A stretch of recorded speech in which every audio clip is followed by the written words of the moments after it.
4 قرآنی تعلیمات۔ نمبر 1، جب گھر میں داخل ہو سلام کریں۔ فَإِذَا دَخَلْتُمْ بُيُوتًا فَسَلِّمُوا عَلَىٰ أَنفُسِكُمْ، جب گھر میں داخل ہو ہر شخص گھر میں داخل ہوتے ہوئے سلام کرے۔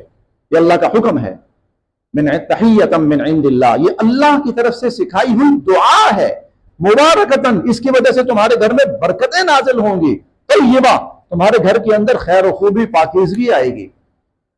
اور دوسری بات، نماز خود بھی پڑھیں اور اپنے اہل خانہ کو نماز کا حکم کریں، نماز کی تلقین کریں، ان کو بھی نماز کے اوپر لائیں۔ 2، نمبر 3، اللہ تعالیٰ کا تیسرا حکم ہم اپنی زندگیوں میں لا سکتے ہیں، اور وہ یہ ہے قولوا قولا سدیدا، کہ اپنی زبان کا کم از کم، میں گھر کی بات کر رہا ہوں، کم از کم اپنے گھر کی حد تک ہی صحیح اپنی زبان کا صحیح استعمال کرو، زبان سے غلط جملے الفاظ نہ نکالو کہ تمہاری نسلیں اور اولادیں وہ گند سیکھ کر آگے کہیں پورے معاشرے کو آلودہ اور گندا نہ کریں۔ اور چوتھا، کہیں اگر میاں بیوی کا رشتہ ٹوٹتا ہو، خیر و خوبی کے ساتھ اور حسن سلوک کے ساتھ اس رشتے کو ختم کیا جائے، تاکہ معاشرہ کسی بھی قسم کی تلخی سے محفوظ رہے۔